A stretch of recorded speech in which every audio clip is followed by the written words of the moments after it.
It is game day for the Carolina Hurricanes as they head to UBS Arena to take on the New York Islanders. New York coming into the game 9-11-7. That is a crazy amount of overtime losses.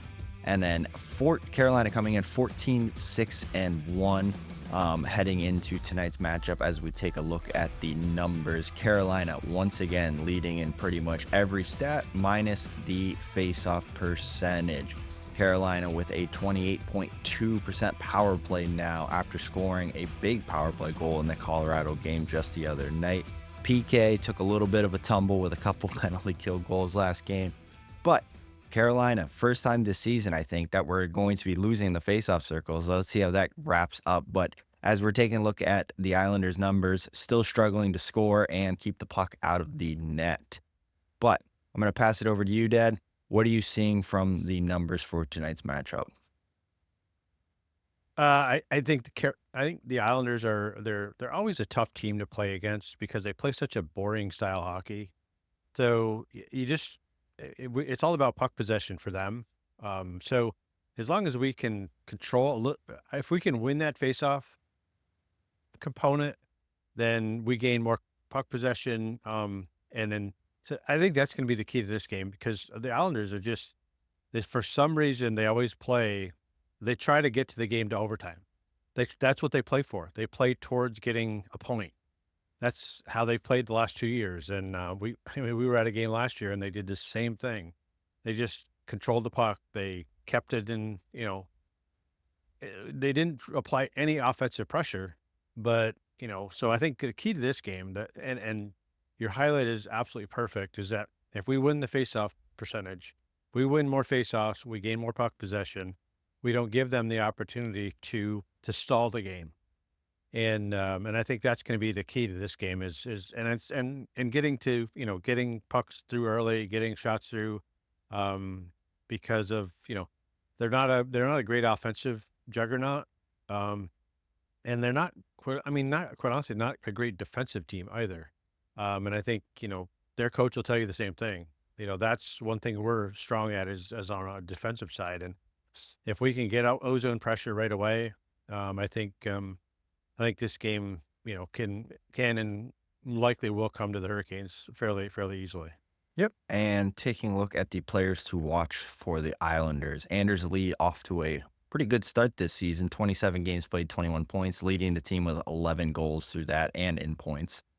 Kyle Palmieri, 10 goals, 10 assists in 27 games. And then Bo Horvat leading the way in the assist department with 13 assists. He also has 5 goals on the season, totaling 18 points. What are we seeing from these three guys in order to shut them down? Because I do know Barzal will be out tonight, I am pretty sure. Yeah. I think these guys they're probably obviously without Barzal, but they're their best players. Palmieri, he's one that surprises me every year. As he gets older, He seems it's to almost get like better. He's like a he wine. gets better. He gets better and better and better. I've always loved the way he plays the game. It's no nonsense. It's in your face. It's hard. He doesn't shy away from anything, and he's consistent too. And that's the thing. If you look at his, 10 goals, 10 assists, he's consistent year over year, and it's a guy you love to have on your team. It's kind of like a more skilled version of Jordan Martinook. I think He reminds me a lot of like a Nino Niederreiter. Yeah, exactly. So, but I think the guy on this one that can sway the game one way or another is Bo Horvat. I think in the faceoff circle, he is so good in the faceoff circle. If we control him in the faceoff circle, we control the hockey game. Because I think I looked at their stats this morning. I think he's their highest percentage faceoff guy, over 60%. I was going to say, I think he's like 62.8% right now. Yeah. So I think that's where we got to get to. We got to get him and control him. So I think that's going to be the matchup that we're going to see in this game from Rod. That is going to be the most important matchup. And I think it leads to what I said earlier about puck possession and controlling the puck, gaining puck possession through the neutral zone, gaining transition. So I think he's going to be the one of the three. Anders Lee, obviously a great player, but I think Bo Horvat, controlling him is going to be the success to the Canes coming out on the good end of this one. Yep. And one player that's not on this list that I do just want to make a note of, it is going to be Jacob Slavin's teammate, Brock Nelson, Yes. also having a relatively decent season. Not as good as it can be for himself, but he could actually be a game changer. I really like his game. But moving over to Carolina's side, we're going to hop off the Martin Necas train for one game, probably. I'm probably going to add him back for the next one. But players to watch for Carolina, Sebastian Aho starting to finally become looking more and more like himself. And then speaking of looking more like himself, Andrei Svechnikov with a huge 4-point night against Colorado. And then I also added Shane Gostisbehere up here due to the fact that the Islanders are struggling heavily on the penalty kill, and Carolina's power play is starting to look a little bit more like itself as of late. So I could see Shane Gostisbehere having a big night tonight. So be on the lookout for him. But what are you seeing out of these three guys, and what are you liking from them? Yeah, I really like the fact that Andre is getting his game going again. Even though he, to his own commentary, he didn't think he had a great game against He said Colorado. his legs felt heavy. Yeah, so which was really weird, but maybe, it slowed him down enough to where he could see the game and think the game a little bit more. And but I thought he had a really good game. He simplified his game. I think that goes true for anytime you play against a strong team like a Colorado, is you can't overcomplicate your game. And I think he simplified it. The short passes, the quick plays, he didn't put a lot of I would say this the wrong way, but he didn't put a lot of thought into it. He just did it, and he did it quickly. And I think same thing for Aho. Your point is spot on. I think coming into a game like a New York Islander game that they're struggling on the PK or the power play, or it's PK, excuse me. And guy like Gostisbehere is going to quarterback, and he's going to make you pay for it. And I really, like I said, I think we've said since day one, I really like this ad in the offseason, and it's gonna still bear fruit here going forward because our power play is really starting to look like it did early on. Quick movement, um, even against teams like Colorado that are press teams, and but you never know. We thought the same thing was going to happen, or was that a better result was going to come out against Seattle, but we absolutely didn't show up. So we got to show up against the Islanders. 'Cause if we don't, they're going to lull us into sleep, and they're going to come out with a victory. So we gotta keep pressing, and play for Hurricanes hockey. Yep. And I wouldn't be surprised if Svechnikov has over 5.5 shots tonight if you are a betting person. Due to the fact only, I think he's trying to find his goal scoring form again. And the only way to do that is get pucks on net. And Rod knows that better than anybody. So I'm assuming he's been talking to Svechnikov saying, shoot the puck as many times as you can, and good Yep. things will start Yep. to happen for you. Taking a look at the starting goalies for tonight. I'll start with the Islanders. So should be Ilya Sorokin, as Semyon Varlamov is out on injury right now. So look for Sorokin to be in the net for the Islanders.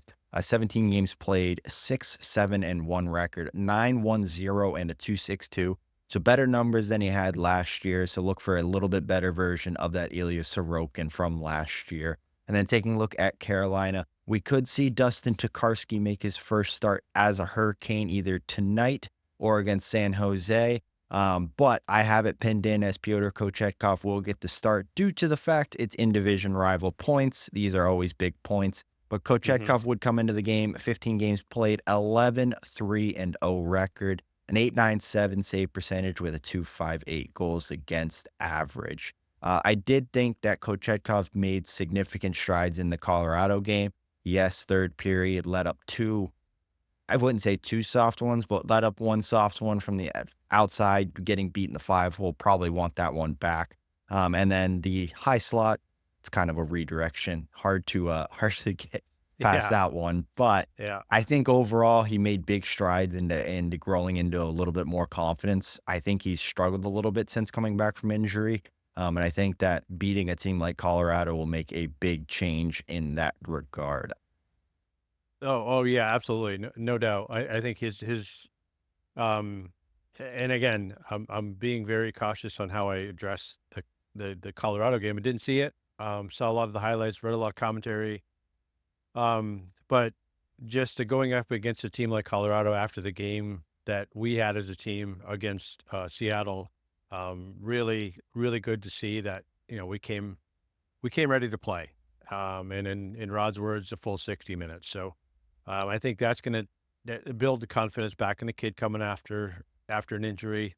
He always has a great game after a bad one. So, but Sorokin for me is the Islanders are a really weird team. They're just like I said, they're very boring style hockey. They don't have generally a lot of offense, and it really shows in his numbers because his numbers are better than Kochekov's with a losing record. So just shows that they can't score goals. They don't score any goals, and and he's got a 9-1 save percentage, a 262 goals against, and still 6-7-1. I mean, so it just shows that there's no firepower up front for them right now. I hope they don't find it on Saturday. So that would be the only shit part of it if they do. But he shows he can keep the puck out of the net. So the more we get to him, the better. And the earlier we get to him, the better. And the thing was, and I think we said it in our pregame against Colorado, is we have to get pucks there. We have to get traffic.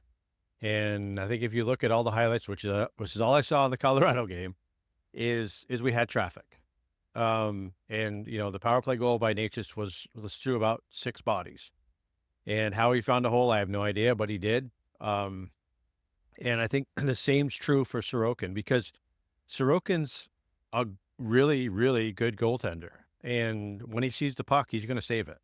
And it's obvious from his numbers. So I think it's going to be a good matchup. And I do think these are the two guys that you'll see in net for this game. And I do think we'll go back with the backup Tokarski on Tuesday against San Jose. But you never know. We're not in the room, so we can't make that call. But these are the two guys I think you'll see tonight. Yep. And I got to do a new outro. I just messed that up. So hold on. What did I want to say?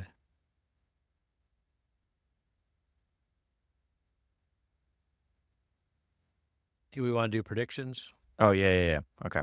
Sorry. My brain just had a complete meltdown. All right. Okay, it's fine. And we'll move over to our final score predictions. I'm going to pass it over to you to start, Dad. What is your final score? I think it's going to be, I always hate to say this. We're playing on the road. We get last change. So I have a feeling that, and I hate to have this feeling, but I have a feeling based on the Islanders and their record currently, I have a feeling this one's going to overtime.